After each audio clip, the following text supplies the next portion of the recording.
In late February, Governor Abbott directed the Department of Family and Protective Services to investigate parents who provide their transgender children with gender-affirming care, labeling the act as child abuse. As investigations begin, the ACLU has filed a lawsuit in an effort to block DFPS from investigating these families. A Travis County judge also filed a temporary restraining order against the agency to block them from investigating the parents of a transgender 16-year-old.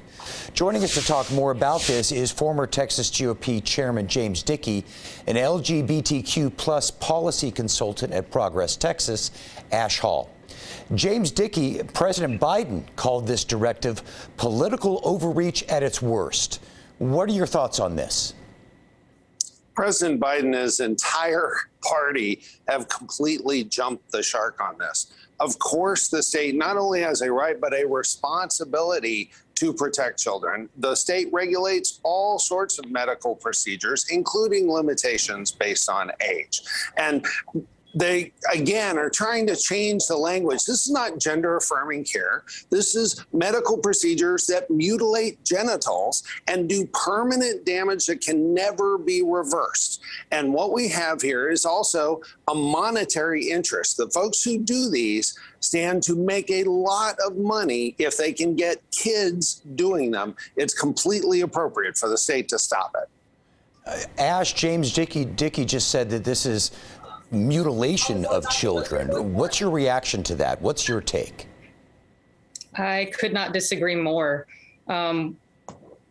Gender-affirming care is life-saving care. It's very clear from the way that I've heard opponents of transgender children talk about this, that a lot of people have no clue what gender-affirming care entails. So a lot of the language that we hear around this is basic fear-mongering. This is absolutely political overreach. President Biden is correct.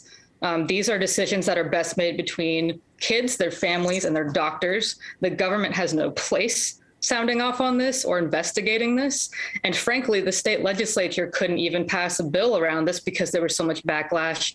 And so it's also government overreach in terms of basic policy. So, yeah, if the legislature couldn't do it, there's no reason for the AG and the governor to start acting on it as well. Well, talking about that, James Dickey, several judges and DAs are refusing to prosecute parents on this. What do you make of that? Well, clearly they are either uninformed or they've been politically pressured by folks like President Biden. What we're talking about here, if you go the medical route, the medicines are $20,000 a year. So these doctors have serious financial incentives to go ahead and support this. But also there is no evidence either that it can be reversed if it's done prior to puberty. So this is a permanent lifetime of $20,000 a year medicine if you go the pharmaceutical route.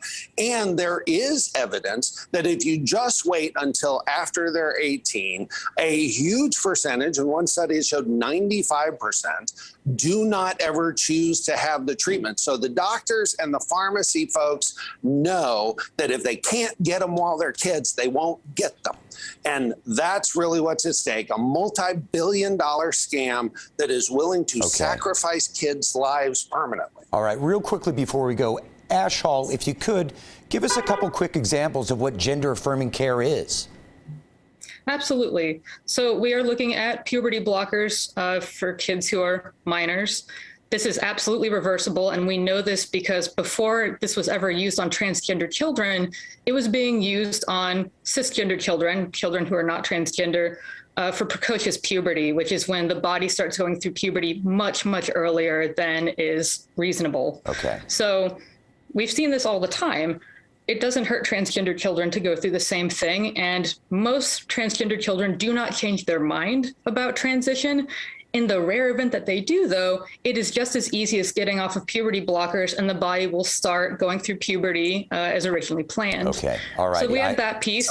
We also have basic things like haircuts, name changes, using different pronouns. This is not as scary as people think it is. All righty. We're out of time. That's not care. James, I know I got to wrap it up. We're way long on time. I know you have points. We'll try and pick this up later. But Ash, James, thank you both very much. Thank you.